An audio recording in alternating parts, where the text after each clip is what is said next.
Radio TV phono nut here, and we have a Crosley Voyager that the fine folks of Crosley Radio were kind enough to send me for a review.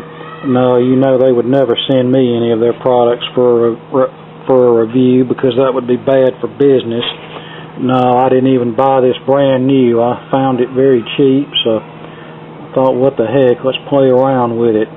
Now, there's a gentleman on YouTube who has a Crosley Voyager that looks almost like this one, except his has the Bluetooth phono select switch back in this area, and the indicator LED is about right here, and it changes from red in phono mode to blue in Bluetooth mode. Well, mine, as you can see, has the Bluetooth switch up closer to the front, and the LED is right here, and mine stays red all the time, no matter what function it's set to. Also, his Crosley, the insides of it look identical to a Crosley Cruiser, complete with the little puny little speakers. Well, he upgraded the speakers in his to something a bit bigger and better, and it sounds a lot better than it does with the stock speakers in it. Well, this particular Crosley must be a later revision because it has a completely different amp than what the Cruiser has in it, and it has bigger speakers in it. Yes, it does sound better than a Cruiser and has more volume than a Cruiser, but do I think it's worth the $75 that these are normally selling for? No, I don't. But, you know, if you find one for $10 at a yard sale, it might be worth your while to pick it up and play around with it. Now we'll look at the back. This has our DC input for 12 volts, RCA line out, and a line input jack, which is handy if you want to check out a piece of equipment and don't want to lug out the big stereo to do it. You can plug your CD player or tape deck or whatever into this and at least know that it's passing audio.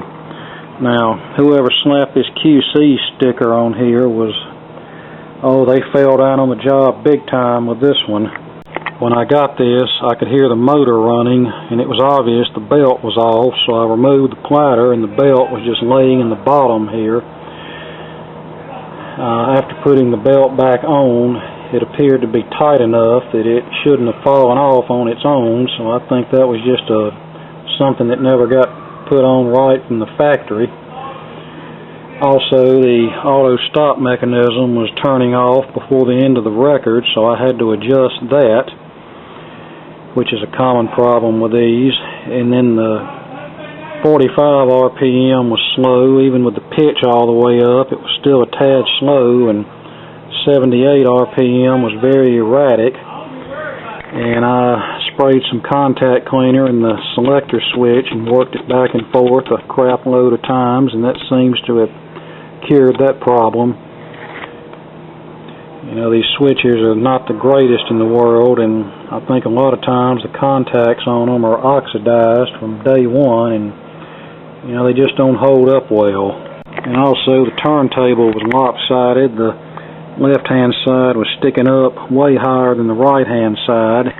If you notice, we have 3 suspension springs, this heavier one here and 2 lighter duty ones here. Well, they had the heavier one here and the lighter duty ones here. Now, I don't know if that's correct or not, but it don't seem correct. And the screw, the mounting screw here, was not even, the hole in the mounting brace here was enlarged, and the screw wouldn't even tighten down. It just kept spinning around. So as a quick fix, I just went and got a larger screw and stuck in there, and it's not perfect, but it's a lot better than it was. Instead of just running wood screws all the way through here, better way to have done it. And I don't know what the proper term for these little doohickeys are, but it's a little metal disc that has teeth on it that you push into the wood, and in the center of the disc is a hole drilled that's machined where you can run a standard machine screw through it, and that would have been the best way to do this, the neatest way. And then you adjust the screws to where the mechanism is leveled properly, and put a little bit of Loctite on it to hold the screws in place, and there you go. Here's the adjustment screw for the auto stop. You turn it counterclockwise to cause the auto stop to engage further in the record, and then you turn the screw clockwise if the auto stop needs to engage sooner on the record. Alright, here are the speakers. As you can see, they're substantially bigger than what's in a Crosley Cruiser. However, I think they could still be better quality speakers, and this thing would probably sound better. I think I forgot to show the amp is mounted back here on the jack panel, whereas in the older ones it's mounted directly to the motor board. So yeah, I think this record player is probably no older than a year old, and I have an idea it was a factory defective model that for whatever reason didn't get returned, or the store settled with them, or Crosley settled with them and told them just to throw the old one away, or whatever. I don't know what the deal was, but I really doubt this thing ever worked right. And to their credit, they did use a metal motor pulley as well as a metal center bushing in the turntable platter. A lot of the older ones were plastic. So yeah, I mean, Crosley apparently did try to improve upon this model some, but unfortunately they should have tried a little bit harder. Now we have the belt clipped onto the little peg, so we'll just put the turntable on the spindle where the motor shaft will be oriented in this area here. Run the platter back and forth by hand a couple of times, and then the belt will engage to the motor pulley, and you'll hear it kind of pop whenever that happens. Yeah, you heard it pop, so it engaged to the motor pulley. Alright, 45.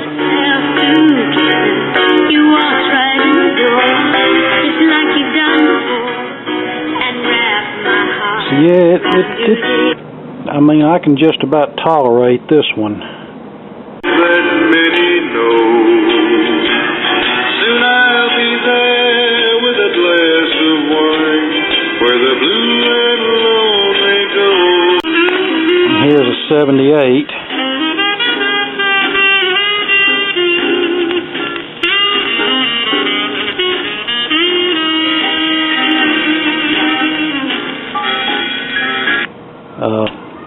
Micro Groove 78, since we don't have the wide needle for this. Now, the only other thing I need to do is find my strobe disc and adjust those speed pots on the motor, because that's another common problem with these, is they run too fast or run too slow. So I guess that's why they give you this pitch adjust control here to compensate for that. But when it's in the center, I want it to be running at the right pitch.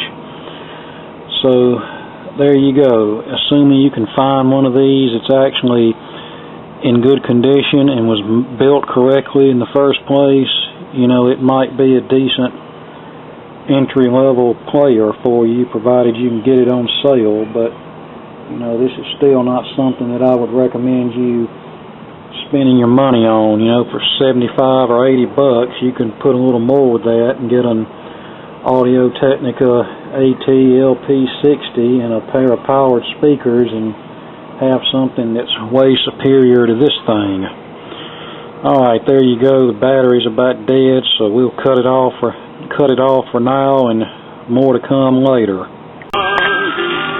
When I gamble for love and it isn't in the cards, ooh, what it can cost.